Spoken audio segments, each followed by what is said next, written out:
high contrast. Juice.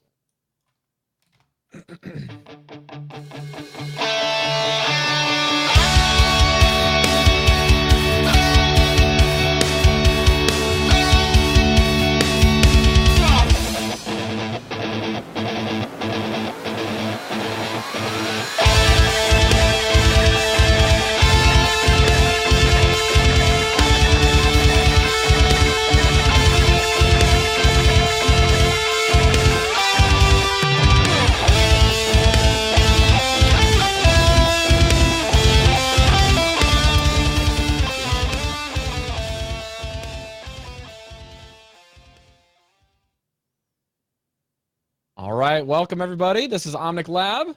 We're a podcast that focuses on the strategies inside the game of Overwatch. We learn through trial and error, like a lab or the scientific method. Just things get sometimes crazy, but luckily we bring in a couple lab experts to help us out with breaking down some strats. And boy, howdy, do we have a show for you this week. We're jumping back into map mastery, and we're going to be covering Oasis for episode 104. And we have a very special guest. But before we introduce him, my name's Rob, for those of you who are here for the guest and not for us. My name's Rob, I'm from Japan, and my co-host is Andres, and he's from Georgia.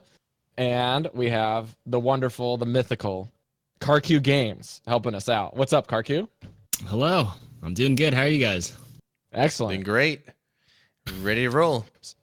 So for the very few people that are actually listening to the show that don't know who you are, could you please introduce yourself and let us know what you play, what started your Overwatch experience, and what you do in the game? Well, hello everybody. Yeah, my name is KarQ. I should do it in the voice of the standard introduction from everybody. There you go. Yeah, what's go going for on, it, guys? My name is KarQ.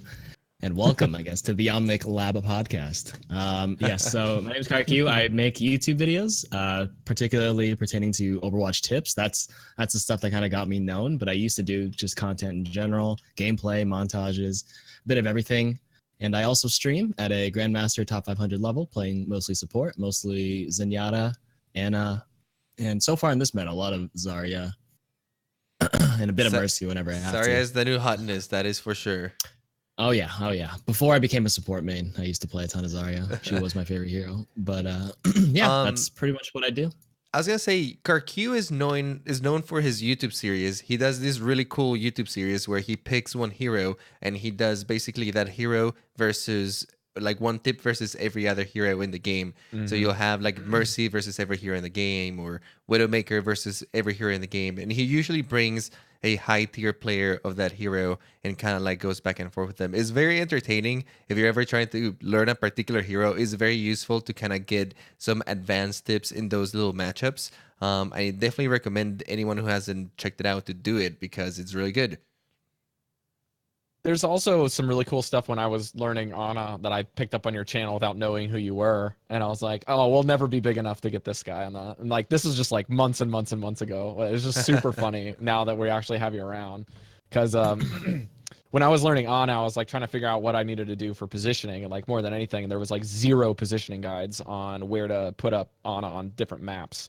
So I'm really hoping today, now that we have somebody that's really well-versed on support play, in addition to frontline or off-tank play as well, it should really bring a very interesting, I guess, dichotomy with how we want to approach breaking down Oasis, because personally, I think Oasis has been one of the most difficult maps to position properly on, especially on Zenyatta, because there's just so many avenues in which you can get destroyed. So it's very easy for you to die on this map. But before we really break down what we want to talk about today, we have a couple people to thank jumping in here, and a few brief announcements. So for those, again, that are new, we have a game night every month for all of our listeners, and they will happen on the end of the month every Friday. So this month, May 25th, 2018, we're having our next game night for Omnic Lab. It's basically just a bunch of people wanting to get together and play. And when you run a strategic podcast, everybody just wants to play comp just in custom games and learn. So we have lots of bronze players and silver players, all the way up to GMs and masters, mixing all these type of players together and learning together in a competitive way. Sometimes the games get a little unbalanced early on, but as you kind of get a feel for other people, and you stick in to the group and you stick around, the games get a little bit more and more balanced as people figure out how they want to get a master player here, get a GM there, and then pick up this bronze and this silver, and then we can kind of teach them that way. So it ends up being like a more of a coaching competitive format for learning, and it's been really, really good for our community. Second, we have a sponsor. We have Top Score Solutions. So Ben, aka I Need Peeling, sticking with us yet again for offering free business consultation within esports. And that's right, guys. This is free. If you're an aspiring coach starting a team, you want to develop an app or service, you want to boost your subscriber base, just want to work in esports, all of these things, you can visit his website, topscoresolutions.com, or you can find him on Top Score Esports on Twitter. He has lots of experience in the business marketing field and a sports management master's degree, and he offers the service for free as long as the demand is how it stays. Additionally, we have our buddy SwitchFox, who came on a couple weeks ago, has a brand new Omnic meta report. So our partner has been doing some really cool stuff with his strategy thing that we talked about on the show. He's uploaded the thing that we talked with Autogay about, which is the new Hanzo. And then this week, the PC meta report is back for May 17th, and boy, do we have some huge changes. Now, I've been talking a while. Andres, did you get a chance to look at this?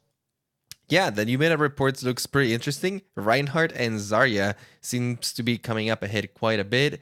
Hanzo seems to be doing incredibly well, especially as you go up the rankings, getting to Master and Grandmaster. You almost see him getting picked almost every single fight. So I'm sure that KarQ, you can speak a little bit to this. How has the new meta affected you? What are you seeing now? 80% of games consist of Reinhardt, Zarya, Hanzo, and then 3 supports with Brigitte, Zenyatta, and Mercy. Obviously, there's some deviation depending on whoever you have in your team. Some people are still like one-tricking whatever hero, or really hard, die-hard, I don't know, Torbjorn mains and die-hard Junkrat mains. They won't switch off. Right. But the majority of the time, you do see the standard bread and butter. And it's just the way that people have kind of started to play, but there are definitely other comps you can run them right now. And actually, as of today, in a lot of my matches, I started to see a shift away from that. The first 4 days and last week, or when the meta first came out, the first 2 weeks, it was that comp and that comp 80% of the time. Today, I actually saw it about half the time, maybe a bit less. And I do think it's because people are starting to realize that, not to say I still think Brigitte is a bit powerful, but people are starting to learn how to adapt and play around her. So it's not as overwhelming as it was in the first 2 weeks when everyone's just freaking out with all the armor. They were freaking Just out. playing with the new hotness and then saying everything new is broken, like the typical first. And the thing is, it came out of nowhere, right? Because all of the changes hit so fast, and you had the new Hanzo changes plus the Brigitte hitting competitive. So it was a lot to take in at one time, and it was bound to happen. Hanzo is doing really good, regardless. The pick rate of the triple support, Zarya, Hanzo has died down a little bit because I agree, people are seeing Pharahs again. Widowmakers thrive a lot in that meta as well. So you're seeing some diversity, and I think it's gonna settle down a bit. But the composition is quite good, and it's interesting that triple support is a thing now, because we've seen triple tank before, we've seen triple DPS, but now triple support definitely is a thing. Something else that I was looking through here is that he had a few honorable mentions for heroes that went down. And those were not on the images, which a lot of people will just go in and scan. But I just wanted to highlight these for you because honorable mentions were a minus 13% average on pick rate for Tracer, minus 11% for Lucio, which was one of the most surprising things for me, honestly. And then the other one was Genji, minus 9. So Genji Tracer is something that I think knocking something down a peg makes sense. And then the reason for me personally that I don't think that this is as harsh within Diamond Master GM is because Tracer, regardless of how good Brigitte ever is, if they play smartly in a upper tier, they can delete things regardless, and they can play smart. So they don't have to completely lower the pick rate, because Tracer's still good, and she can still, focus down something with the pulse bomb as long as it's at a certain threshold. So I think that Tracer play, not really what they were looking for initially, as far as like how far nerfed it was. And introducing Brigitte, I feel like 13% is honestly pretty low, all things considered.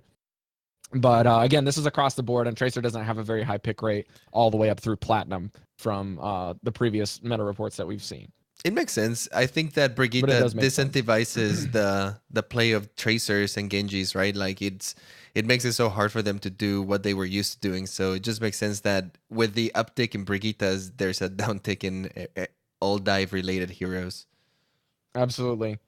Also, we wanted to highlight Owl Recap as they've rebranded a few things and moved some things around on the internal things. This is our Overwatch League extension show that Andres is producing with Blazing Bob and Melarina from the Watchpoint Radio and Cavalry podcast on their other shows. But Andres, do you want to speak to that real quick before we jump into our other sponsors and then into Oasis? Sure thing. Our recap is doing really good. If you guys like the Overwatch League and want to stay in touch with that, we are producing that show parallel to this one. Recently, we have launched our new Patreon, which will help us cover some of the travel costs that involve going to the league, to the matches, getting the live interviews. That way, we can create the best content possible. We've been able to do it so far, but everything has come out of pocket, and the budgets run a little thin for that part. But we want to keep doing it for as long as we want. So you guys can help us that way to help us reach out the league, help us get to New York, Brooklyn for the finals, and hopefully next season just keep doing it more and more. So check that out. If you guys like the Overwatch League, you can find it at Owl Recap. And you guys are on a new Twitch stream. You're not using the Omnic Lab one anymore, correct? Yes, you can find it on Twitch. You can find it on Twitter. You can find it on the website. Everything is OWL Recap. Pretty easy. All right, and last up, we have our Diamond sponsors, which are the top levels of support on our Patreon page, as well as new patrons. Special thanks go to Ben K, Britmus, Krista Playa, Golden Soldier A, Great Root Bear, Jan Jinkle, Jeffrey B, Jeff D, Lissum, Never Clutch, Ray, Roger, B, Ricky Tiki Shazir, Scantily Clad, Top Score Solutions, and Tragic Zach. We also have a brand new Diamond patron that had a little bit of issues this week. He was DMing me about trying to figure out what was going on with linking his Discord. But thank you to Duranda L. I believe I'm pronouncing that right. But thank you so much for your support. And we look forward to interacting more with some of you guys. And if you want to support the show financially, it helps us a lot as Andres and I are doing things. I just got some new headphones. I actually had to replace a failed hard drive in my computer this last week, and that was a zoo, as you know, living in Japan, plus like import fees and shipping and getting things like that are not fun. And as somebody that's really, really inadequate with installing literally anything that's hardware related, it was kind of a anxiety attack packaged in a nice Amazon box. So, but let's move into the show. We got Oasis, and I'm gonna let KarQ kind of like break down the whole of approach when you want to basically do a try to win in maybe your solo queue games, your duo queue games, just in KOTH in general, and then we'll kind of trickle that down to Oasis specifically. So KarQ, what do you think here? What is it that I should be looking to approach the game when I see a KOTH map? One of the most important things in King of the Hill, especially at low ranks, is to win the first fight. You win the first fight, I guarantee you, your overall win percentage on King of the Hill goes up significantly because a lot of people don't understand how to properly retake. I guarantee you probably had those games where you get beaten the first fight and you guys just never take another fight. It's 99-0. You just keep going in, keep staggering in, and just nothing. You can't break through. It's because whoever wins the first fight, especially with the way King of the Hill maps are created, a lot of the maps have like central choke points that are very, very narrow, and it's very easy to just focus in that area for the team that's stabilized and to capture the point first. So the number one thing you should prioritize is winning the first fight, and that's where your communication should be like at its peak, because once you win the first fight, your ultimates are going to be built faster, obviously, because you secured the fight. You probably have a couple people alive. The enemy team died. And if you can cycle your ultimates, have good ultimate economy management, you should be able to pretty much 100-0 them. And that should be the first start for all King of the Hill maps. And then we can dive into Oasis specifically. I really love that little tip specifically because it has to do with your ultimates in particular. puts you on the up hand of the ultimate economy. And since you're on the upper hand, then you get to dictate how you spend your ultimates, right? Your supports will more than likely get their transcendence or their drop the beat a little sooner, so they'll be ready for the graviton whenever it comes. Your DPS ultimates will get online really fast, so whenever they push in, you can have that counter pressure. And I really like that tip because that first fight, I feel like everybody does an all-in right away. But that first fight, it should be the fight that you premeditate the most and where you should try to like prolong it the most if you're on the downside, and try to like communicate the most, like you said. I think is very vital.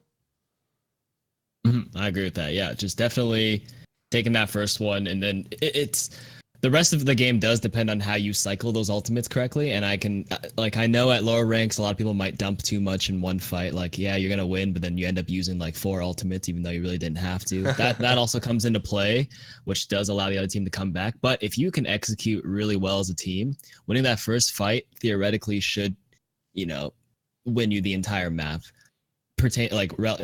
Considering only if the enemy team isn't just as organized as well, and they know what they're doing. They know how to dry push and kind of farm and bait out some ultimates before they really engage. But in a competitive environment, solo queue, which applies to 99% of the population, this should apply. And now, since we're at the topic of this, let's talk about the opposite side. What if you lose that first fight? What should be kind of like your first priority after you're gonna be below in the ultimate economy? Depending on how long the first fight went, technically, for the most part, one fight, especially right at the beginning of the game, should the winning team should not have their ultimates ready unless that fight lasted like a full 2 minutes before anybody capped. Like, even if you lose the first one, the enemy team, if you're on the downside, should still not have their ultimates. They're definitely ahead in the charge for the ultimate economy, but they don't actually have it yet. So the second fight you take is actually still on relatively even ground. So if you don't win the first one, you need to make sure you win the next one. If you lose 2 in a row, then you're in trouble, because by this time the King of the Hill ticker is already at like 45-50%, and they have the ultimate advantage on you, and that's where it really you can really tell there's the 100-0 matches that you see very often. Right. But if you lose the first one, regather. Do not go in first. You can, like, depending on the hero, you can go for the cheeky flanks and get ready to set up for that, but don't fully commit when the rest of your team isn't ready to take advantage of the flank and the space you create if you're playing those heroes, of course. So yeah, you lose the first one, just get together and focus. It's not too bad. But now, yeah. KarQ, when you talk through the beginning stage, let's shift into the end stage. When you get into those tight games where you're kind of like getting close to that 70, 80, 90 percentile, and you got to figure out whether or not it's worth to use your ultimates in order to preserve the point, or go under with your ult economy within just going back into retake. Because there are some people that I have noticed in my games, again, this is more of the mid-tier, it's a lot less disciplined there. So when people go in to preserve the point, they hear an ultimate go off and everybody hits the Q button, right? That's typically what will end up happening on one side or the other. And generally speaking, the higher you go, the less people do that, and more of it becomes poignant, like as a response, like they're going to blow a Genji Blade, and so we're going to blow, Zenyatta ultimate, something like that. But when you want to hold the point, you got to figure out how much you want to commit to that and see if you can kind of hold it, versus when you just want them to pull out of the point and kind of slowly trickle in, get your percentile up, and then go in with 6 ults, blow them all, wipe the point, and then recapture, and that's the game, right? Like, those are a couple strategy points that we've discussed in the past. But what is it that you have to utilize to really identify the situation that this is the time that we need to start approaching it this way?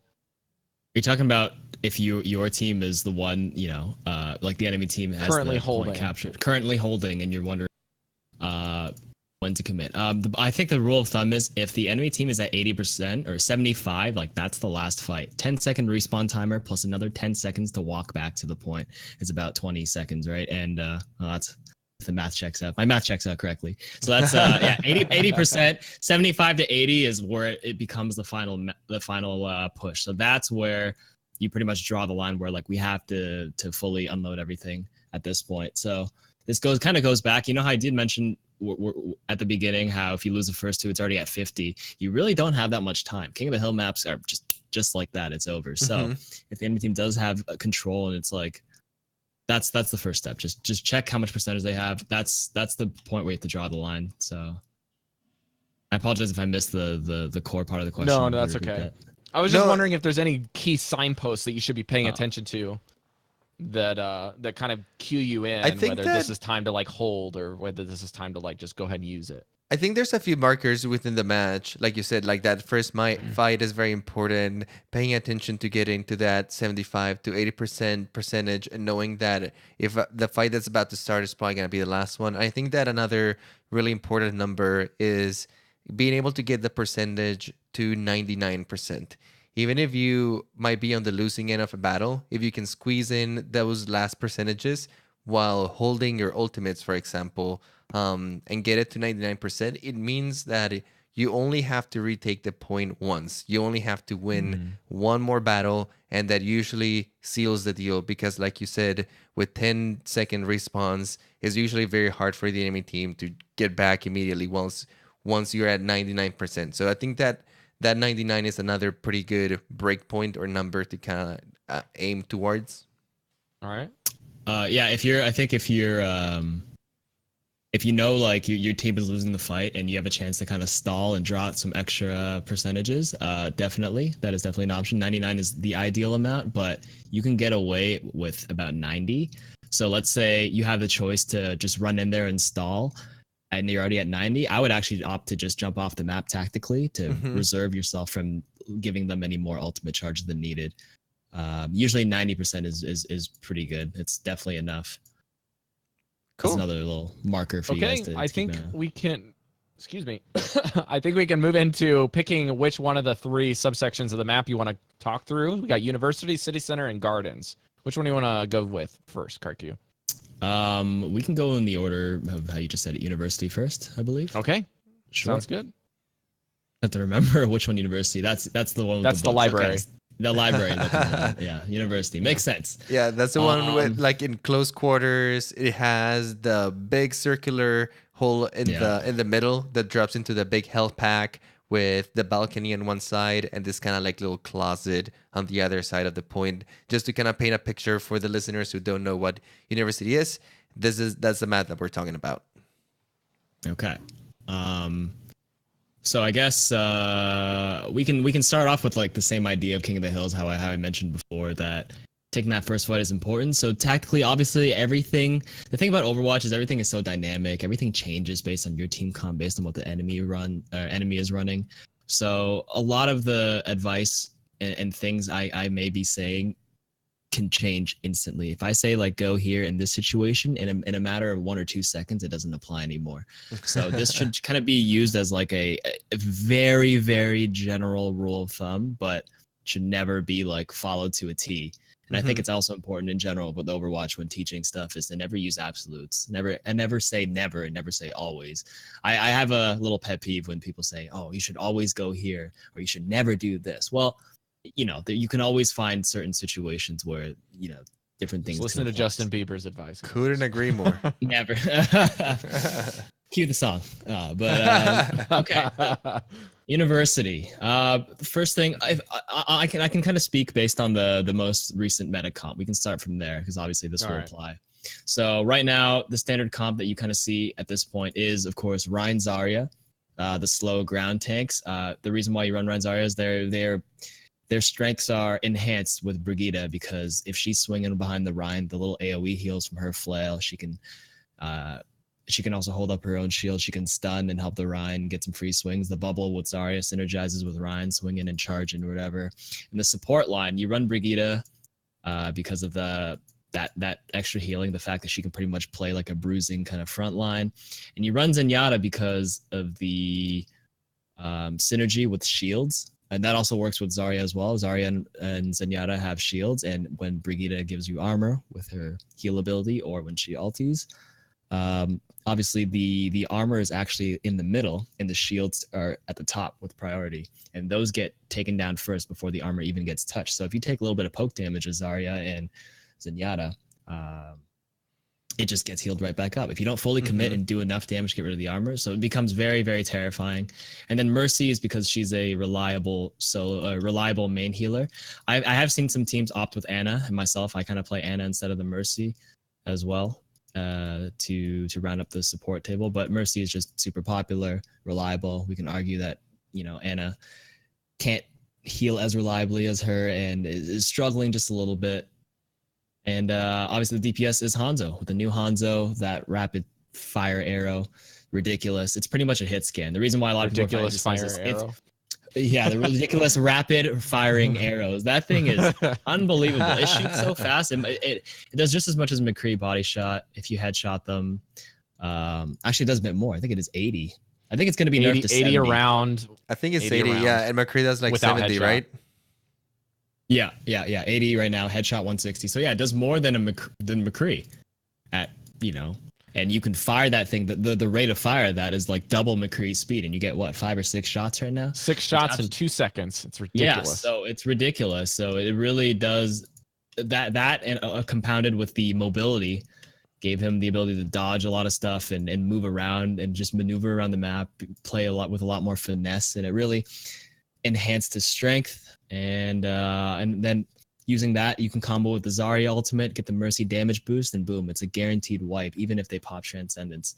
So it's been a little wild. So if we're running this comp that, you know, that is seen all the time, Oasis University, trying to go back to the map here. Sorry, it took a little while to No worries. I will paint the picture with the heroes and why they're chosen right now. So University starts off, obviously, when you move down right at the spawn, you got that little mega health pack in the center. Then you have 2 options. You go either to the left or you go to the right. And then once you round that, you either have the option to fight right in the center, go to the right in that little dark, I don't know what you call that. Would you also call that a little? We just call it dark. We call it mini. We call it mini room. Or, oh, okay. Because it's the most people call it mini for the mini. Yeah, the mini. Just call it mini. Yeah. We call it mini, and then we call the left, or depending which side you want. The other side is the high ground. That's pretty easy to understand. So a lot of people high ground right or now, balcony. Yeah, or balcony, right? So far, what I've seen so far is Hanzo's either go towards the high ground, and if no one's there to contest him, he will go all the way around and just start firing rapid arrows to the opposite end of the spectrum. And then Ryan, Zarya, they kind of play a little bit reserved. You kind of have to gauge out what the enemy does as well. So this is where it comes back to how everything is so dynamic in Overwatch. Everything you do depends on how the enemy is playing the game as well, and you kind of have to react. A little push, a little here, a little pull over here.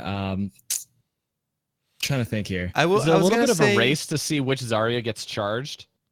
That too. It's honestly, always a race. The first Zarya that can bubble correctly and get the 80 energy right off the bat is definitely a team that's going to be at a huge advantage to start. There's a lot of factors that can contribute to who wins the first fight, who gets picked off first, whether it's the Hanzo headshot, or it's the Zenyatta secondary fire. Those two are your prime heroes that are supposed to look for that opening pick, unless like both Ryan, Zarya, Brigidas are just brawling it out right in the dead center. But for the most part, it totally depends on who's creating the space and who's not. And if the Ryan charges and who it's hard to say what the best opening ideal strategy is for this map. But the bottom line is, I do think Hanzos usually go to the balcony to start off.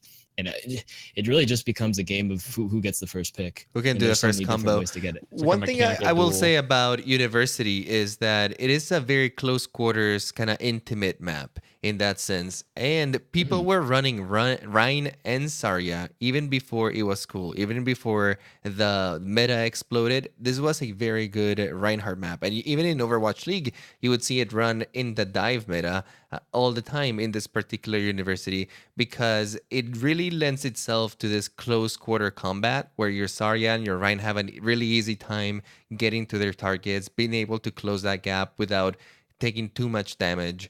You can build your charge very quick. And like you said, then you get heroes like Hanzo or even like McCree's, which are really good kind of like brawler, head-to-head kind of heroes that can sneak around the map quite easily. and you get yourself a recipe for success. Brigitte works also really well for the same reasons. Her heal can cover a big area just because everyone tends to be very closely and packed together. That's not to say that these are the only heroes that thrive. Like you said, KarQ, in Overwatch, anything can change at any second. I've even seen some people run a Pharah in this map because even though it's very close quarters, the ceiling itself is quite high, and then you have that side balcony as well. You can boo people off, you can fire from down there. So it's a very dynamic map, but mostly you should be thinking about it as kind of like that small space. Very spammy heroes like Junkrat or Pharah can work really well. Heroes that can brawl that one-to-one closely like Hanzo or McCree tend to work really well. And of course, massive AoE skills like Zarya's Graviton are really amazing. It's a map that I've noticed disincentivizes really long-range fights, so you don't see a lot of Widowmaker, you don't see a lot of Soldier 76 in this particular part of the map. What do you think of And that? if you play Ana in this map too, you usually play that for the denial, right? That's kind of the goal here with you basically are just sitting on your grenade and waiting and waiting and waiting, and then you blow the grenade and everything's dead because there's no way for them to heal with Brigitte's passive or whatever, right? Mm-hmm. Yeah. If you're gonna opt for Ana instead of Mercy, it's for that, and also to help counter the really common combo of the Hanzo. Since Hanzo's run so much, the Hanzo Zarya. Sometimes you run the Ana because you can amplify your Zenyatta's Transcendence enough to actually out heal it. Because right now, as it stands, with the common meta combo, the obviously the Zarya Grav, the Hanzo Dragon, and then you get the Mercy damage boosting him. That, along with like Ryan swinging in it, usually is a guaranteed wipe at this point. It actually is the meta right now is a race to wipe. But of course there are deviations where you said Pharah is run here as well as an option. Junkrat, it does incentivize close quarter fights, and like it really plays to Ryan and Zarya's strengths. Like if Ryan's going for a charge, there's like walls right there. He's not going to charge off the map for the most part. Yeah, the only hole in that map leads to a huge health pack. So I'm sure a lot of tanks like that. Yeah, exactly. Although if Ryan does fall down, it's kind of bad. He's kind of out of it for 10 seconds before he can get back up. Mm-hmm. But yeah, if you do run Ana, you play for the anti. And I do have a rule of thumb generally for Ana is that if you find yourself like using your nade defensively, like 9 times out of 10, you can't even find a chance to offensively nade because your team is taking too much damage, I would just switch off Ana strictly because a big part of her strength is that anti-grenade. And if you're using it defensively more often than not, just play another healer that can do the same job like Mora or Mercy, who can primary heal just as effectively. Before we move on, then, could you talk a little bit about the kind of like the support specialty that you bring here and like where you want to approach or where you want to kind of set up if you're playing Zenyatta or you're playing Ana or you're playing Mercy, maybe even a little bit of Brigitte? Obviously, I think a lot of players don't really realize that Brigitte is semi-off tank and semi-support, and you basically just play around where your tanks are. And you let the tanks set the pace and kind of enable them to do what they normally do, right? Yeah. For Zenyatta and Ana, they do depend on your team. For the most part, Ana, you play behind the Rhine. You got to make sure sight lines at all times. He's the one that's going to be taking the brunt of everything, strictly because he's frontlining. And in this meta, it's also a race to who can break the other Rhine's shield first. And whoever wins that battle can dominate the space. So make sure your Rhine stays alive. You kind of just have to play behind. There's no really set position on this map specifically because it's very tight. Right when you round those 2 openings, it's just really small like distances between the walls unless you're fighting on the point itself. If the fights are happening on the map or on the point itself, I actually almost never go to the high ground or the balcony anymore because of so many threats. I honestly don't recommend that unless your team is strictly dominating the fight and like you're just there for the angle. Other than that, I do want to say I don't actually find myself moving up there very much, at least not as time has gone on. Maybe a few months ago, but I really don't think it's a great spot anymore. Then? Yeah, I've seen like the balcony doesn't get used to much either as much anymore. I just not from my perspective anyways. I don't actually play much DPS, but I do feel that I get flanked mostly by Hondos from the. But other than that, I'm never really going there. There's just so much. It's the risk of getting booped is like the first scary thing. Maybe Right. depending on what the enemies running. If they ever run a Lucio or a Pharah or whatever, I just don't even take the risk of going up there just because it's you just if you die off just off the bat from them booping you, it's like, well, there goes the primary heals for the team. You pretty much lost the fight. But yeah, generally speaking, you just kind of play. I try not to go into the little mini room too much unless I'm Zenyatta. I don't really go there as Ana because I'm limited by all the walls. I don't really have great sight lines for the rest of the map. But Zenyatta, I can go there. I kind of like harass and threaten the people that are trying to control that room. I'll shoot a couple of secondary fires into that room. But generally speaking, Ana kind of behind the Rhine near the main area, entering the point. Zenyatta kind of in the corner, trying to control the mini health pack room and still kind of behind the Reinhardt.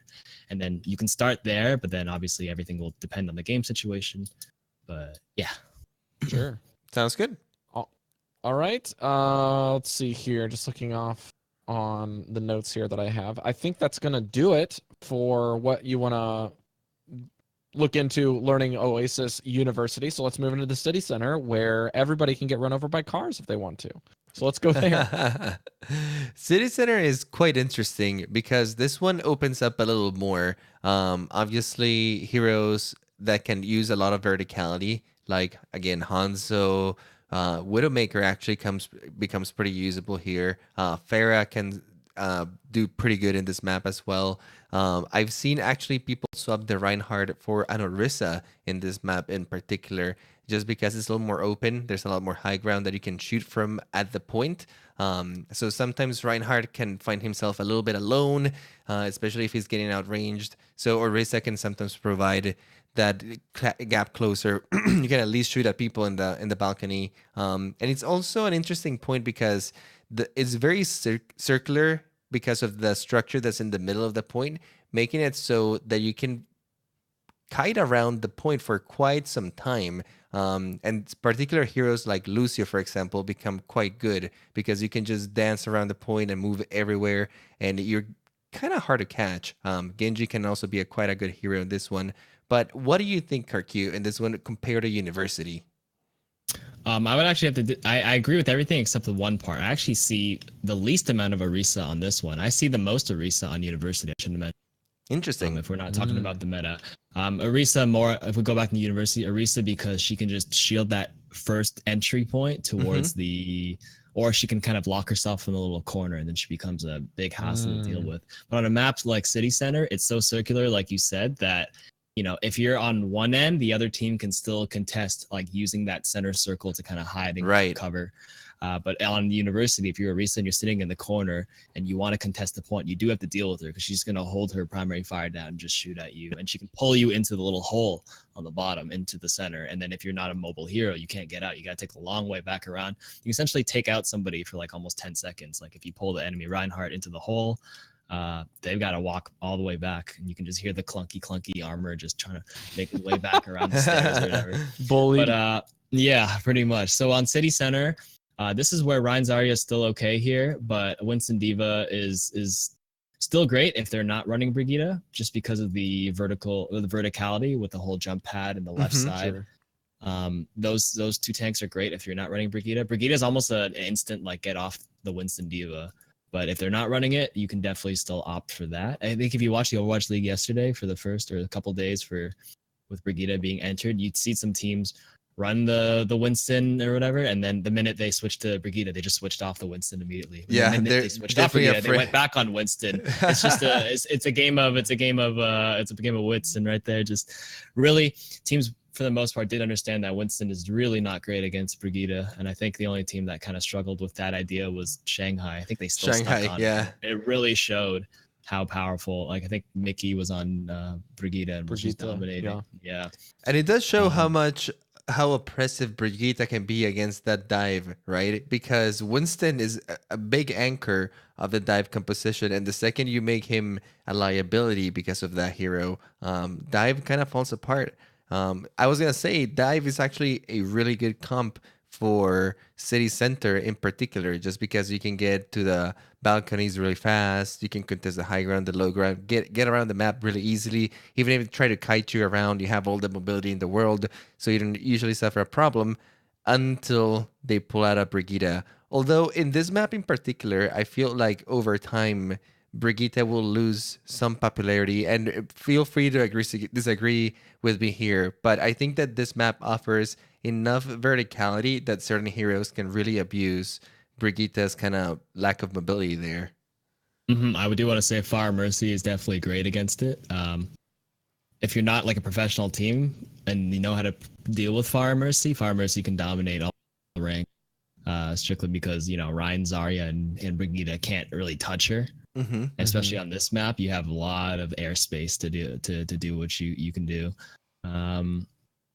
And where am I going with this? So I spoke about the tanks. In terms of DPS options, you did mention Widowmaker, Hanzo are great. You can stand on top of the little circle in the center and get great sight lines onto the long street where they come out of on City Center.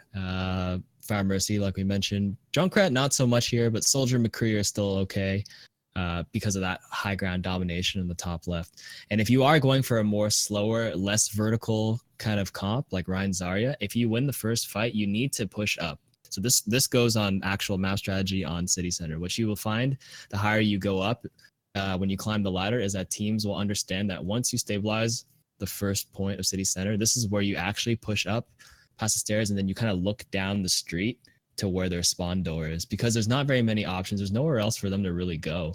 And you will find teams that they'll just hold their shield there, the Rhine shield, and you'll just have your Hanzo just shooting at the spawn door and just controlling this area. And it's very hard to retake. And this goes back to the whole idea of winning that first fight. It is, especially in this one. Yeah, City Center. This is the worst defender, I think, out of all of them of spawn control. And I like that. I like that tip doorway. for this map in particular, because like you said, like right after you get out of spawn in this map, you are basically out in the open ground. There's not a lot of things you can hide behind. Cover. Yeah, like unless you have a Reinhardt shield, like that's it. There's not a lot of things. So your snipers like Hanzo or Faraz have basically free fire on the entire enemy team. And to top it all off, once they cross that huge shooting gallery, they get to a semi-hard choke where you can also block him off. So it's like this long distance that they have to travel. You can wear him off. Once they get to the choke, you can unleash an ultimate or two here and there to kind of stop him again. So I think that that's a really good tip, just because you put them at such a disadvantage by keeping them outside of the point rather than letting them in and then defending while they're inside of the circle and they have all this mobility they can kite you around. Now, can we talk a little bit about that? Like, what is the scenario in which once you're stuck on the defending side, how do you break this? Because for me personally, in the middle tiers, this strategy is even trickling there, and people start just like trickling out of spawn because they don't think they can trickle from spawn, but you actually can from this point of view. Yeah. And so sometimes what I'll end up doing is I'll actually just pick Tracer and like triple blank out of spawn and then just like force them out of the choke because they have to deal with you on the point. So you take this super long flank, you get on the point, and you just sit in the very back and you force them out. Because then they have to deal with you. And even if you die, you've moved it out so that if you can get there and hopefully try to at least get a little bit of pressure and maybe even trade 1-for-1 with the support, then your team's 5v5 and they're out of spawn, they're out of the choke, they're pushing in, and you might be able to do something about that. But there's other ways that you can break this. So KarQ, what do you think here about this strategy and then others? That's an option. Definitely the triple blink. Try to create space or draw them away from that choke by very mobile heroes, Lewis, Tracer, even Doomfist. You can, as long as you can touch point, that's one way to pull them off. The other option is to switch to snipers, Hanzo or Widowmaker and whatnot, and just switch to it, walk out in that spawn door. You get the invincibility of the door and just spam away, and hopefully you get to take down a bit of the shield and pressure them to help them back off. I would not recommend Junkrat nades don't really reach. Just anything that can kind of push them back a bit and challenge them. So in my opinion, I do like the idea of sniping or Zenyatta secondary fires, kind of spam the shield down, usually the Reinhardt standing there, and kind of force them back that way. Or like you said, the mobility option. Other than that, I find that whenever my team, if the enemy team knows how to control that, even myself, even at the the Grandmaster top 500 level, especially in solo queue, we just end up losing. Right. Are there too pressure? It is very hard. are there any particular heroes in this map that you find almost not playable? Or I mean, aside from like obviously like Symmetra or Torbjorn or something like that, unless you really want to make things work. But do you find heroes really hard to play in this map, or you think that it has a nice versatility? Sorry, did you say heroes that aren't good, or are there? Yeah, that not aren't good. good. That are not good. Other than the Symmetra Tor, but actually almost, I would say Orisa is probably the worst defender one, just because of the way it's structured. I would not recommend playing Orisa here. I think all the other tanks are fine. You can run those. In terms of all the offense heroes, I do want to say I have to think about all of them in order right now. Well, there's Maybe- Bastion. Bastion's got a couple unique double barrier strats that happen, but it's not generally a good idea. He's not generally run on King of the Hill. Yeah. Best run on payload defense. What do we 2 think CP of first points. Roadhog in this map in particular? I think Roadhog's okay, just because he's very brawly by nature. If they are circle, your hook does reach. If they are playing high ground, your hook can reach, although they may be able to break the hook. It is within his hook range, and that's Roadhog's effective range, the 20 meters. And any map that kind of can allow people to play outside that range is not really a particularly great phase of the map or map in general for him. So, for example, a lot less people play Roadhog. The easy example is Dorado second phase. People are on the other opposite end of the high ground. That is definitely, you try to round the church, and then there's people on the other high ground or even the high ground above you. It's very hard to be effective when people are out of the range. So City Center is okay for Roadhog.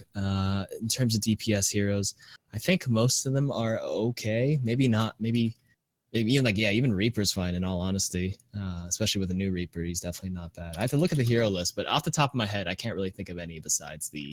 Cool. I know that for me personally, playing in the support category, I feel like this map is really hard for Moira to get a lot of value, because everybody's just split like constantly. Unless you're just trying to force your team through the choke and you need to pick Moira for like one fight, it's really tough to get a lot of value out of her, I've found. I want to say Moira should not be run with dive, and then if you run the other tanks, it's fine still. If you run Okay. the Ryan Zarya, you can still run more, much just behind the fights that are central. But yeah, if you find your team is split, maybe it's because of your comp. You kind of don't run Moira with a lot of mobility on your team, right? If you're Tracer or Genji, like if you just run dive, they're all over the map, and your little healing beam can only go so far. You have to run Right. over. Oh, he'll It's better spray. off with Ana or Mercy, even just diving Ana with or them. Mercy, yeah, exactly. So, I guess in terms of Moira, it depends on the tanks you're running and the kind of team you're running. But she's definitely still okay in my opinion. On Okay. ending. Cool. Yeah. I think that'd probably do it for City Center. If you guys want to jump into the gardens. Oh, did I cover supports on City Center On positioning, I don't think we really. Oh, yeah, covered let's it. talk- I let's know talk that about there's that. a couple lattices on the sides, and then obviously the high ground on the jump pack area has those. Underneath the high ground, there's the couple archways that I've seen a couple support Anas and Zenyatta like to camp out in that area if they're not on the lattices or by the health pack on the opposite side. Yeah. So I do want to say, obviously this is where I specialize in playing a lot. For Zenyatta, definitely kind of underneath that archway is a great option because it lines from pretty much all angles unless they're fully committed to rounding that little stairway, or they're by the jump pad area with the mega health pack. Not too many people go to that other side. I forgot what you called it. I never by the cars. Nobody like really, the side of the cars, yeah, nobody really It's like the half goes circle. there. except if Yeah, you're nobody Dallas really Fuel. goes there. Dallas Fuel goes there, but that's about it. That's they probably have some sort of strategy or idea of how they. I don't particularly find myself going there. I don't really see many other enemy supports going there at the level, unless they're like on the center point and they're like maybe kiting. Then they'll go up that little stairway that kind of leads towards Yeah. the cars. I've seen some teams use it. Well, I'll just speak it from the Dallas Fuel perspective because that's how they used it. They basically had a grounded comp, like I think it was Orisa, then Brigitte, a McCree, and a Diva, I believe. And they basically just held the stairs, and the enemy team took over the balcony. But like you said, because they're on opposite sides of the circle, they basically couldn't fight, and they basically forced the enemy team to have to come down into the low ground to kind of fight them on their own terms. So I saw it work that way, but yeah, it requires a ton of coordination, and usually you won't find that Won't in the find that. ladder. Exactly. Yeah, because if you force the fights to come to you, then that stresses the importance of winning it, and then if the enemy team, if you're winning high ground, controlling the point, and you'd only need really, you wouldn't need that much to kind of hold if they're on the stairwell, and just Right. it goes in the strengths of whoever holds the point first. So you have to force them to come to you in order to retake, of course. So Okay. but yeah, for the supports, not too much on the car side. You kind of just play near that archway, and if you take the point, and you, like I said earlier, where you just control the choke, you kind of just play behind the tank line. As Anna, you kind of can pat through the Rhine shield, shoot that little spawn door. Same as Anata, you just fire your secondary fires. Brigitte play behind the Rhine, and if your Rhine goes down, then you just kind of back up behind the circle, kind of wait for your Rhine, kind of, I would never really take a 5v6 without your main tank, but you can do your best to stall. You kind of just wait for him to come back. That's the other strength of actually pushing up to the choke, is that you're so far up that if someone dies, you have time to they still need time to catch up and reach the choke. Then they have to go onto the point, and then you got to challenge for a bit. And if you can survive for a little bit, you have enough time for the person to come back. So it's another big thing for King of the Hill. Anyways, Cool. Let's go into Gardens. I think you got it. All right. Gardens. I like calling this one the Pharah map, because for a while Pharah was kind of like at least in Overwatch League, it was like the hero to pick in this one. And it makes a lot of sense, right? Because you got a lot of airspace, but then you also have a lot of buildings that are basically dividing the map in half. And as Pharah, you can kite through these buildings, and makes it very lethal for you, and very hard for your enemy to deal with you, especially if you pair it up with a Mercy and other stuff. So this map in particular leads itself to have that big overlook. You can shoot down with Pharah very easily, as well as most of the dive comps really enjoy this map as well. Very open, lots of high ground. But what do you think of this one, KarQ? This one's cool because this one actually has different starting strategies. Unlike the other, where you kind of only have to go this map, a lot of fights either happen where you walk out and you go straight towards that big mega health pack. The fight right outside the point is like one fight area. If teams go, when you come out of spawn, you can go into the little indoor area, and then you can jump onto the point, then you can have another team fight over there, or some teams can commit fully to the high ground. You can start there. So this one's unique because there's like 3 options where the biggest amount of team fights, the heat map for the map is where the fights kind of go. And there's also that underground path, but no one really starts in that way. Right. I like that you mentioned that, because out of all the maps, this one can be the one where you can get caught by surprise the most, I feel, because there's, like you said, so many approaches to the map, and you can reach the point from so many opposing sides that sometimes you're kind of on your toes, thinking like where they're going to come, right? Mm-hmm. Exactly. You kind of have to respond as best as possible to how the enemy team and your team is. Are you guys all together, or some team that high ground while the rest of your team are outside the point? So this one leads itself to just picking a spot where to start and committing as a team, and that's probably your best recipe for success, since this one has so many different hot spots, so to speak. What do you think is I love Lucio on this map, I have to say. Lucio's like a stalling machine on this map. Mm-hmm. He's quite good on this one. In this map, boop heroes become good again, right? Because you actually get to fight relatively close to a boopable area. And then, like you said, there's the high ground and the low ground, and a lot of like places to connect in between. So any heroes that can switch between going high or going low very fast are quite effective in this map, like Lucio, Pharah, Genji. You can even Junkrat in this map can work pretty decently. Tracer I've seen works pretty well in this map.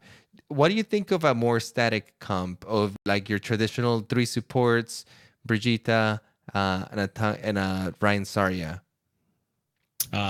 Since this one's meta, I've actually been seeing that the most so far on Oasis, and I still think it runs fine.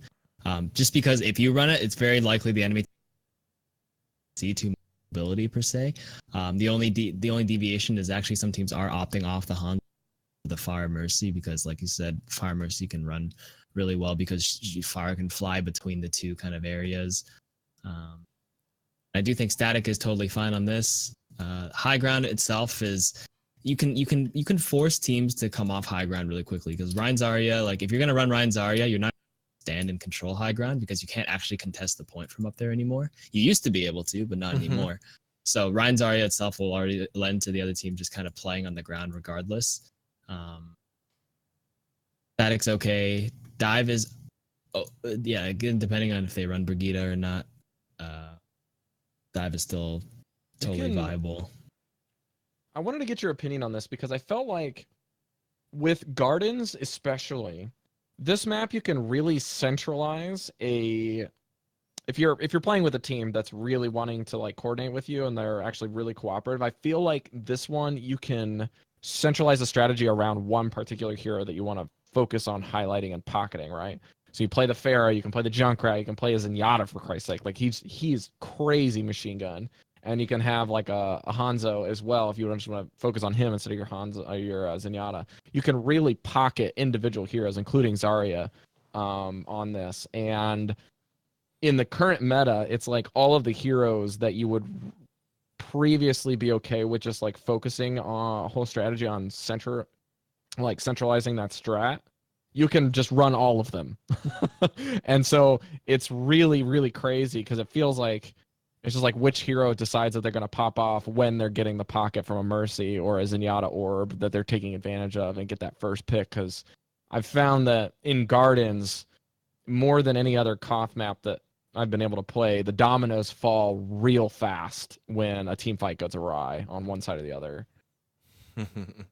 But one thing I don't know. Like, go ahead. One thing I was gonna say about this map is that because the way that it's built, most of the fight happens on the left or I guess the right side, depending where your spawn is. But basically, where the point is located, most of the fight is happening over there, which leaves like the other half of the map, which is a big sector, pretty much free for the most part. And I think that that's why this map can sometimes be a little unpredictable, or players that know what they're doing can become very unpredictable in this map, is because there's a big area that they can traverse pretty much unseen.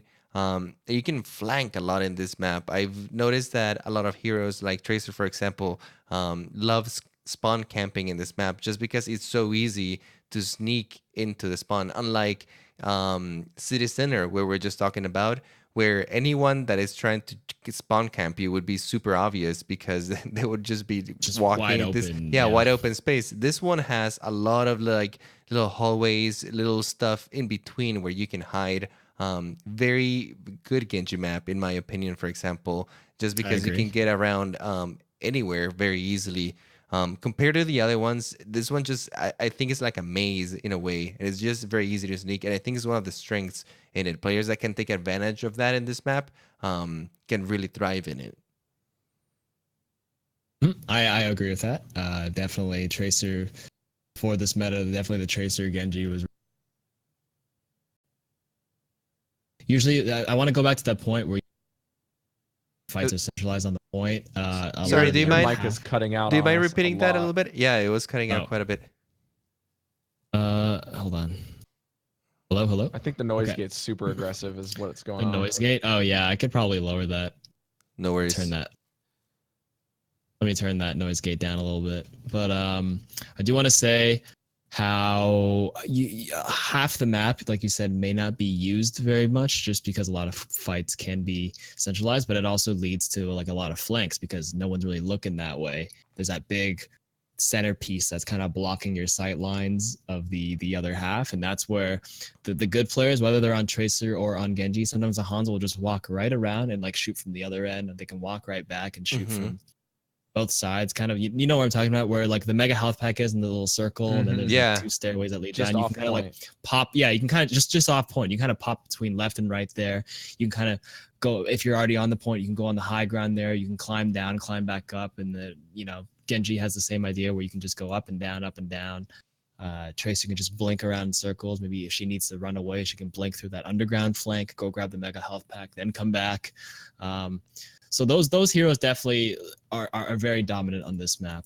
And in terms of static tanks, like you said, they are run strictly because the meta it's just really enforcing how powerful and just taking advantage of how powerful Brigitte is with everything in terms of these tanks. But if we're taking it, if we're just for the sake of, you know, explain the map, we take Brigitte out, then you can run a lot of variations in terms of your heroes. Junkrat can be good spam, Hanzo's great, even Widowmaker as well is not, I see it quite often. Fire Mercy does well. Orisa Hog is, it's okay, but I do see it mostly Hog, a little bit less Orisa. You can run the dive, Diva, Winston to control the high ground. There's lots of options for this one. I've noticed this one in particular too, talking about supports here, can be quite a good Moira map. Just because when you're standing on the point, the shape of the point is just really nice as far as Moira ability goes. Just throwing a healing orb can reach a lot of your team. A damage orb can reach a lot of the enemy team. And your coalescence in particular can be quite good in that point, just because it's really easy to be able to grab at least 1 or 2 of your teammates while damaging some of their teammates at the same time. It's a very spammy point for Moira in that sense. Yeah, that's good that you mentioned it. If we're talking about supports, I personally do enjoy more on this one, way more than the other ones. Yeah, because of the long sight lines. Coalescence's biggest strength is if you're on the point, yeah, you can shoot that little off point area. If anybody's, you know, if the Hanzo's trying to sneak around and shoot there, you can just point your Coalescence in that direction, and then that entire box, that entire area, him shooting down there, any teammate standing in front of you, everybody gets healed, damaged. And everything. So I think this is one of Moira's better maps. I actually think this is one of Anna's weaker maps. And I like Zenyatta on this one as well. And I say Zen. Oh my gosh. Yeah, Zen on this one's great because of all the doors, and you can just charge secondary fire, little small areas that people like to stand. It's great for him.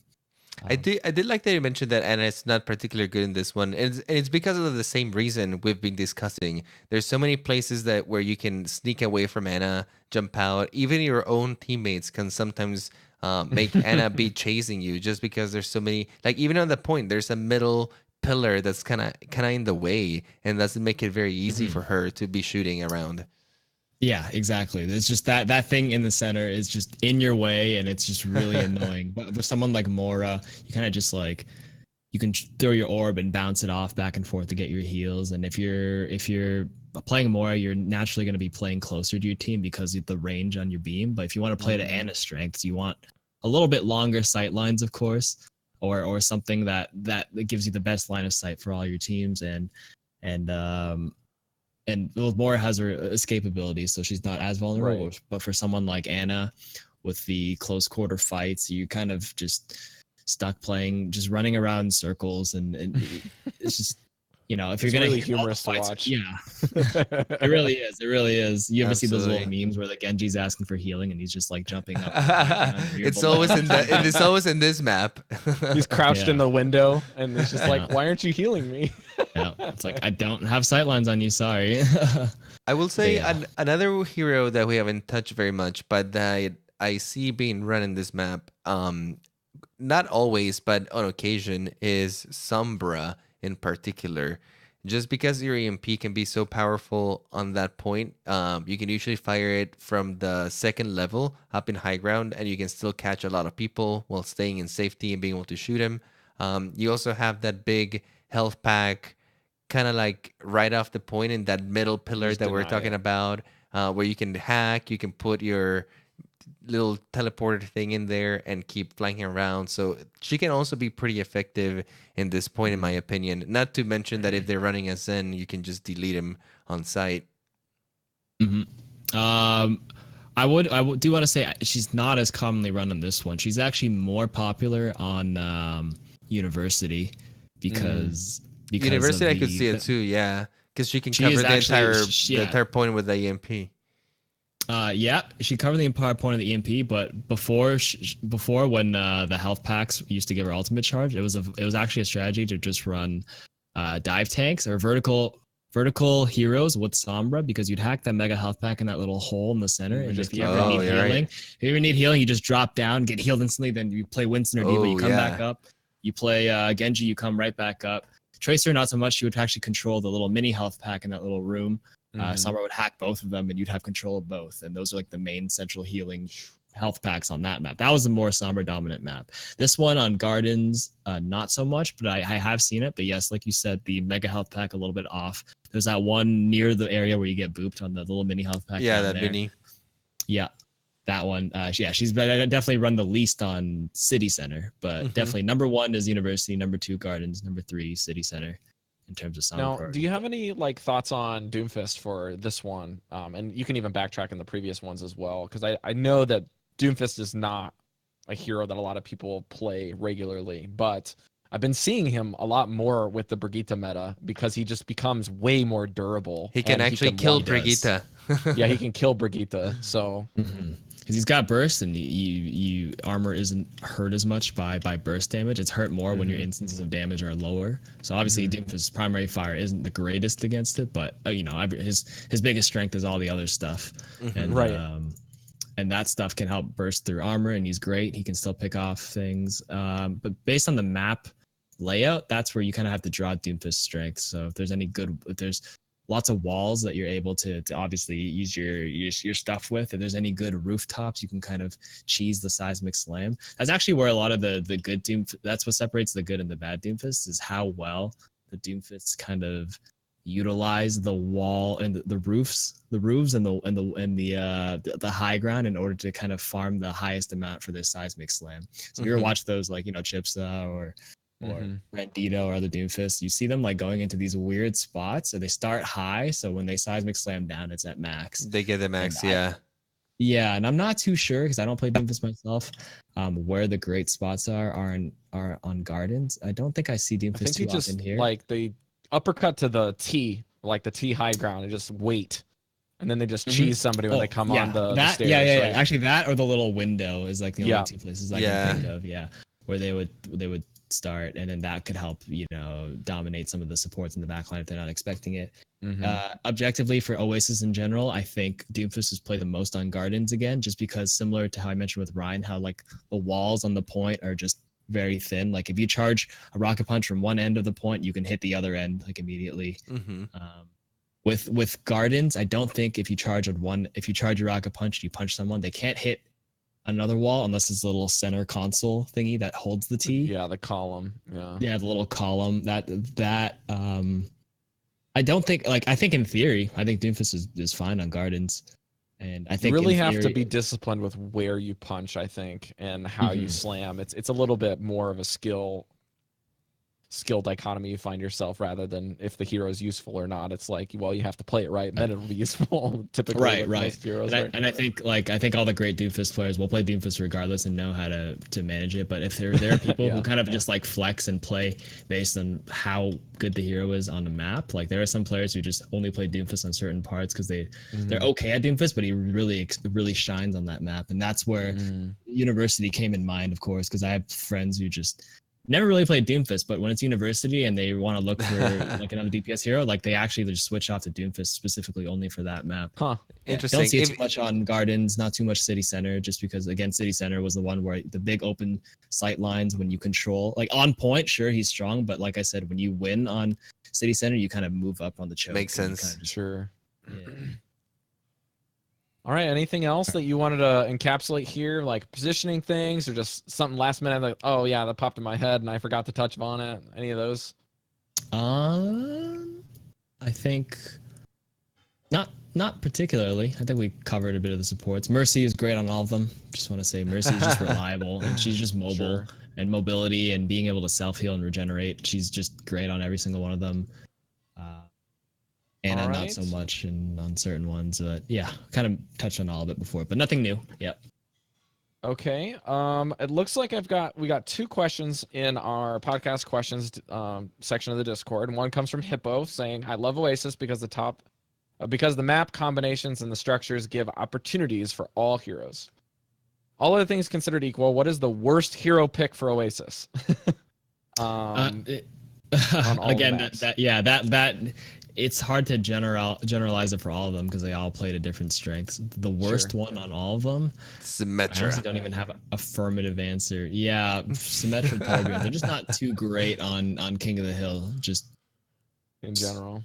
Yeah, yeah, the dynamic playstyle of King of the Hill doesn't lend very well to any of the static heroes. Any hero where you have to set up or have time to set up, and where they only gain value over time is generally not very good because the fights end and happen so quick. People move so fast. Areas get avoided. You can't necessarily always guarantee a choke. So any of those heroes kind of are very lackluster for King of the Hill. But if you had to choose any hero besides those two, which one do you pick? to not play. I mean, Oasis is 3 maps in one. If you think so, That's Well, it's, he true. said it's so 3 of the hard. submaps separately, and then overall on top of that. So it's two Okay. separate questions. Yeah. Okay, so the worst hero, University. I McCree? don't think no, McCree is great. I'd say like Widowmaker. You're not playing to Oh, your, I could your see I would that. say strengths so I could much see just because- University Widow. Yeah, I've never felt like playing Widow in University, and Widow is one of Yeah. my favorite characters. Exactly. Just because the sightlines are so short and everything is really centralized, you might as well just play someone who can, if you're gonna play hit scan, someone who can, shoot a bit quicker and Okay. like McCree or Hanzo or whatever, or even Soldier, I think are better hit scan options than Widowmaker on University. That probably is something I wouldn't play. City Center, a hero I wouldn't play, I think is the worst.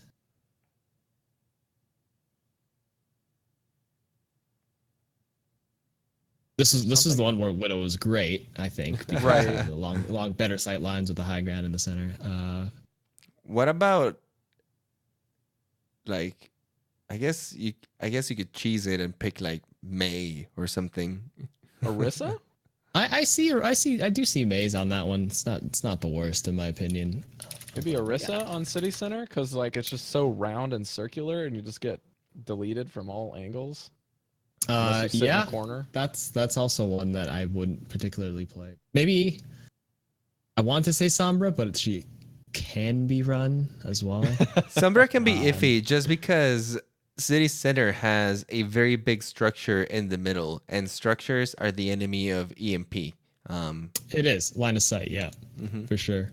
Other than that, I feel like almost all heroes are fine, except there's some where they're particularly weaker, but nothing that would really make me say it's completely unviable. Like even Bastion could work, depending on if you I've seen control it Bastions. or I've seen Bastions Yeah. like jumping off the jump just- pad and then falling you down can a jump turret. pad, and that's where like Arisa could be viable as well. You kind of just Okay. instead of playing the choke game, you kind of just play on the high ground, just protect the Bastion, and just have him spray down the little entrance point. So honestly, I don't think there's any hero that's like awful besides like Torb and Okay. Symmetra on that one. And on Gardens, would not recommend playing. Like I'm quickly looking at the hero list here. All look fine. I could see them all run here. Garden seems like the easiest one to get away with any kind Yeah, of Gardens is cheese, a to lot be of stuff you can do. honest. Yeah. You can get away with a lot on here as well. Widow won't be shining as much. in I my was gonna opinion, say, but he's yeah, definitely Widow still again. Not the worst. Not the worst. Depends if the teams if you're controlling it and you kind of stand on top of the T and you're kind of looking down that sight line, you can make use of Widowmaker. But if they opt to kind of really rush you on the high ground, then you're kind of forced to play downwards on the other end. Then she can maybe fall behind a little bit. But nothing in particular. I guess it's for this specific thing. Besides, if we're omitting Symmetra and Torb, I think everything is okay. Yeah. I think Now that we have our overall, last question. Oh, go ahead, Andres. I was gonna Sorry. say overall, we could say Widow is probably the weakest on Oasis, not because she's bad, but just compared to some other maps, like how strong she is of a hero, she just never feels like the option you want to go for a lot of the time. Yes, Yeah. I agree. Yeah. And I guess that can also lend itself to Anna. I try not Mhm. to play Sure. her Yeah, on absolutely. gardens too much, just because it's not like they're bad. Although you can argue Anna's not the greatest right now in general, but it's just they Mm, don't play as much to their strengths as they could be. They don't really Mm-hmm. sure. unleash their full potential. Sure. Sounds All right. good. Well, the last question I believe we sort of covered, but just to make sure that we're recognizing the question, Jonah Keck, I can't, I don't know how to say his name. It's Jonah QEC says, feels like Oasis City Center is one of the control maps that that can see one team getting to 99-0 and still lose that round. Do you feel that way too? If so, what makes the point easier to defend? Map geometry, choke points, traditional comps played on it? Question mark. Well, we talked a little bit about why this is such that when the map gets captured and retaken, they push forward into that long stretched room, and then you just hold them in spawn. And that's why it's really difficult for teams to kind of retake on this map once it's taken, or once the map flips hands a couple times. It's whatever team can kind of hold you in spawn the longest typically is the one that's going to win at the end, if they can do that towards the end of the Yes. game. Yeah, I agree with that. And I guess when you're talking about the lower ranks, it's not as bad because a lot of the people who are holding the choke will be making mistakes and they're not properly executing the strategy. But I do want to say if you're executing it to a T, then holding that choke is like almost a guaranteed win. But yeah, if you give it up, then you start doing it to them, then it just becomes, you just so happen to win one extra fight, and that's the one that took it from you were 99-0, but then the enemy team took it back, and then they just took you to 100. It's just the difference between one fight and just messing up once, and then letting them come back, and then letting them dominate you in the spawn because of the long sight lines. Honestly, I think this is a very strong tip for Oasis in general, because as long as the fight is going back and forth, you more than likely are going to have to play this point. And if you know this over your opponent and you're abusing this can be one of the easier points to snowball in your favor. I actually, now that you're mentioning this, we had a match earlier today, which we destroyed the enemy team on the first point. We were doing great. And then we go on to City Center and they pick a Soldier 76, which they push us out of the thing, and we're coming out of spawn, and the soldier is coming from the off flank, from the side of the cars, and he's just like shooting at us while we're trying to get to the choke point. And by the time we get to the choke point, we're already kind of like worn off from the soldier. It's too hard to go chase the soldier because we're playing a static comp, right? We're playing with the shields and stuff. Our team was a little bit not as coordinated, but the point being was that they were able to take that match from us just because they had that soldier pressure from the side, and they abused the hell out of that sight line. We couldn't easily get to the soldier. By the time we got to the choke, we had to face the Zarya and the Reinhardt and the Brigitte, and it was just like too much to take at that point. But they were able to tie the map because of that little snowball right there. Yep, they just dominated. That's where it goes to. I would pick a sniper and just shoot him from the spawn to see to push him back. I should have That's done where that. Damn it! Yeah, Why didn't we do this going deep? That's the idea. Yeah, that's the idea. You either like triple blink pass to touch, but obviously if he's controlling that car side, then now I feel silly now for doing that. Shoot him. That is the Yeah, one 'cause that's part where Widowmaker shines in this map. There you go. Yeah, there you go. Hold on. This one's the one that she's not bad on. Right. Right. No, To be it's fair. Right out there. Yeah, to be fair, yeah. Yeah. Now, I'll just throw in one more thing before we kind of close out discussion here that I've noticed within Koth maps that are really open, like this one, at kind of lower tiers, so bronze, silver, gold, even into platinum, they really struggle with these maps because people in general at lower ranks have less focus and maybe are not even in comms in particular, especially on console. So people are very focused on their individual game, and the more open a map gets, the more ADD players seem to have. And so what happens is even your own healers struggle to keep you alive because they're so focused on one or two things, whatever's on their screen, they don't really look around a whole lot. And so you have very few target prioritizations. And so when people are not able to confirm kills, which is very common, then what you're going to find is people just running everywhere. And then once the map is taken, it doesn't matter if it's your team or the enemy team, whoever currently has it, everyone's just kind of spread out. And the team that is at a lower rank typically will just sit on the point. They don't like push in. They just kind of like, oh, well, this is what I have to do. I have to stay here to defend. And then when people get really, ADD focus on target prioritization, it's really, really difficult for people to retake the map. So I think that's going to do it for this episode here. We do have one iTunes review and some news, but we're going to basically just blast a quick update of news and not really cover it. So let's go into iTunes review, whip through news like Andres is recommending me in the DMs here, and then we'll run through the Omnic Lab links and where you can find KarQ to watch his streams and take advantage of learning on a stream. So first of all, the iTunes review comes from JNNFNT, which good luck pronouncing anything without vowels. And this is from USA. He says, this is the go-to spot for all things Overwatch. If you want to find ways to improve your gameplay and you're desperate to do better with a character you can't stand to play on Mystery Heroes, this is the podcast for you. The hosts are very knowledgeable and fun. They have a good diversity with their guests and give good insights on characters you thought you had a good handle on.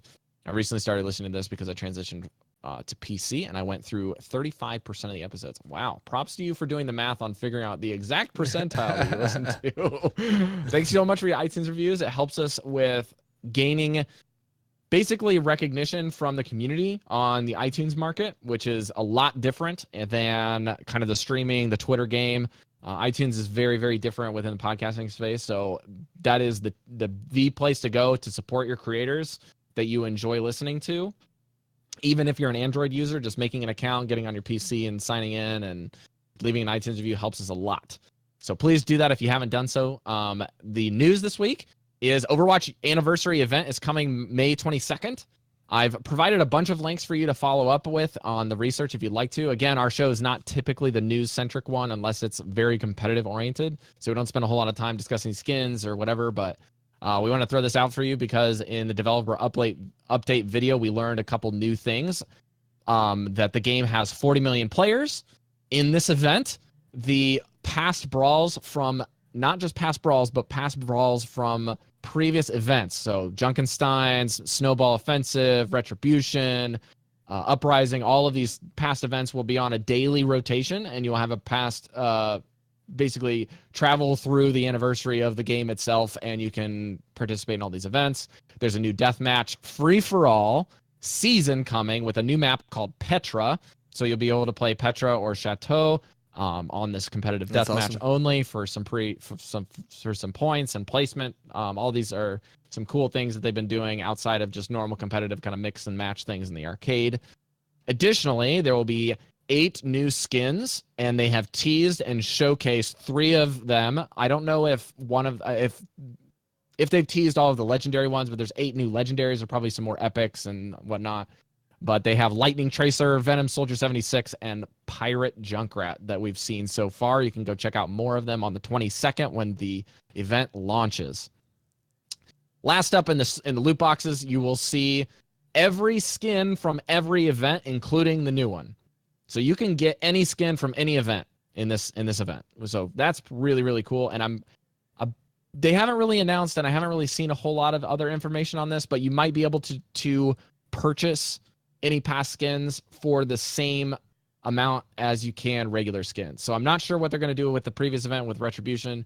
So we'll have to wait and see in the 22nd what we can do there. Last up, Pink Mercy. We forgot to mention this last week. It is a breast cancer research fund proceeds campaign that Overwatch is doing. $15 for the skin, USD, and there's also a shirt in the Blizzard shop with 100% of the proceeds going to the breast cancer awareness fund or research fund. And you can get extra sprays and other content for just watching breast cancer awareness streamers. I lost my cousin to breast cancer, so I obviously picked this up right away. Any excuse that I can to support breast cancer awareness and breast cancer research fund, I will do it.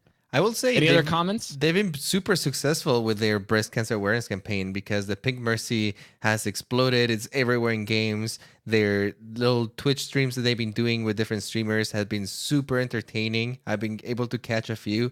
And the streamers have been able to gather quite a big audience, around 10,000 to 15,000 for a few of them. And the donations have been coming in. I think that they said that they are close to $10 million in donations or something like that. So Super good success. Awesome for you guys in the community. I bought my Pink Mercy skin as well. So that's awesome. That's awesome that we could come together and for a good cause. Do you want to add anything here, KarQ? Nope. Go buy the skin if you haven't, or find other ways to support the cause or any sort of cause that means a lot to you. Helps the not only the Overwatch community, but doing yourself a service to the rest of the world. I will making it a better say, place.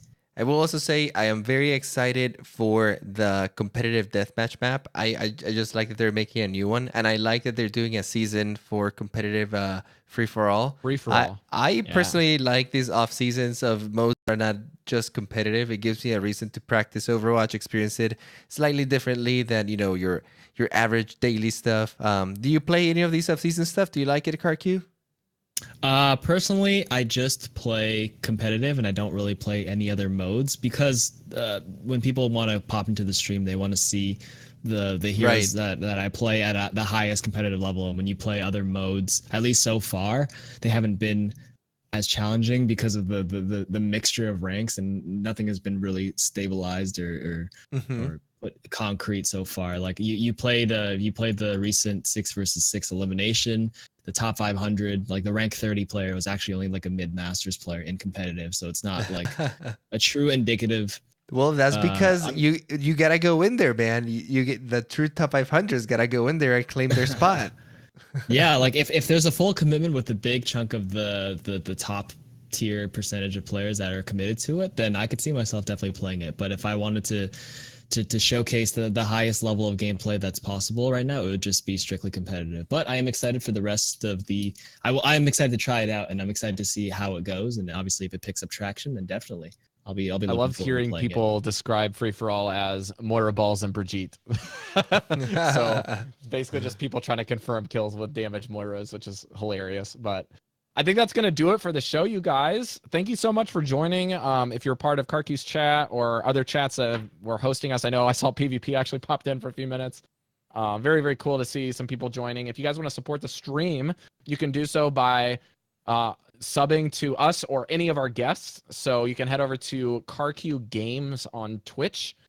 Or I'm sorry, KarQ on Twitch, KarQ Games on Twitter. And to follow KarQ there and support his stream, support him on Twitter. You can also support us by helping us on our Twitch affiliation and increasing the possibility of late future getting into a partnership. We'll see. I don't know how consistent we'll be with that, but the Twitch affiliation has been a godsend for us on content creation on the podcasting sphere. So please do that if you can.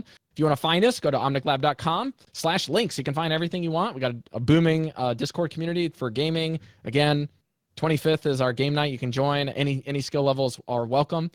And that's going to do it for where you can find us. Let's kick it over to the guest, KarQ. I know I've already promoted too, but you want to talk a little bit about your YouTube channel and like what you kind of post there, as well as what you talk about on your stream, in addition to just top level gameplay.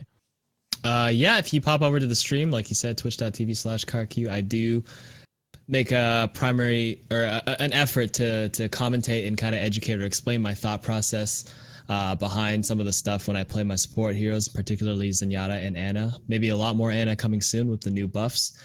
But sometimes I do get lost when I'm really focused and I'm really trying to focus and win the game. Sometimes I'll go on a little tangent and just won't really speak much. But for the most part, easygoing, positive environment. I don't rage. I'm pretty. I like to consider myself quite disciplined. In that sense, you are a very even-tempered guy. That is for sure. Yeah, You got to be to play Zenyatta. You take so much abuse. You need to train. Yeah, exactly. It comes naturally for the Zen players particularly. But yeah, and then on YouTube, I just do the tips like introduced earlier in the podcast.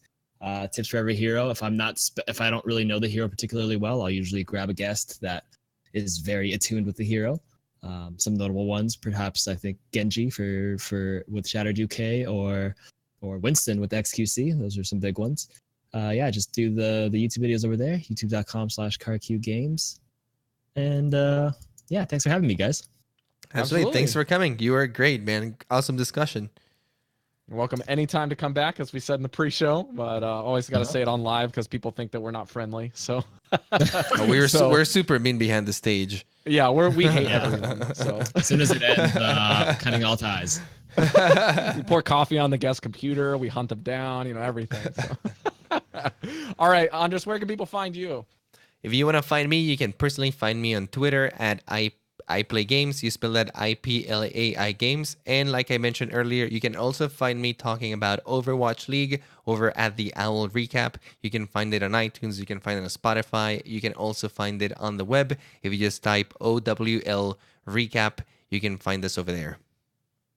You can find me on Twitch and Twitter Twitter and Instagram with the tag NotRob. You can find my Hearthstone podcast, we'll be recording in actually the next night. So tomorrow night, we'll be recording with special guest Novelist. And he's a good friend of ours. And we're talking about the new card nerfs in Hearthstone, as well as a Togwaggle Druid fatigue list that has made its way out of Wild and into Standard. And my co-host Grant is itching to talk about it. So we'll see how that episode goes tomorrow. You guys can check that out at vellenschosen.com. Thanks again for joining us. Thanks again to KarQ fans and KarQ for joining us as well. And remember, don't be a lab rat, be a scientist. We'll see you guys next week, and hopefully we'll break down some more things in the lab. Adios, Omnics.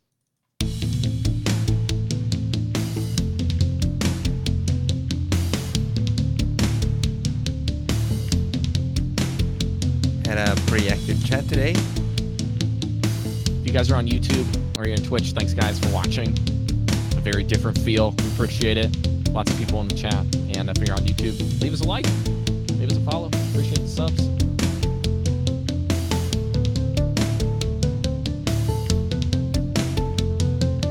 I have nothing more to teach you.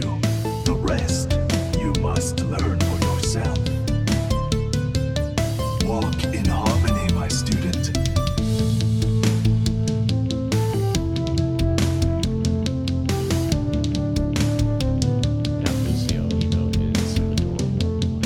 Thank you. I'm gonna have to sub just for that. Hey. Just for that one. That one's a great one, yeah. Bye, Are we still live? guys. Oh, we're still on Twitch, Bye, right? everybody. Bye-bye.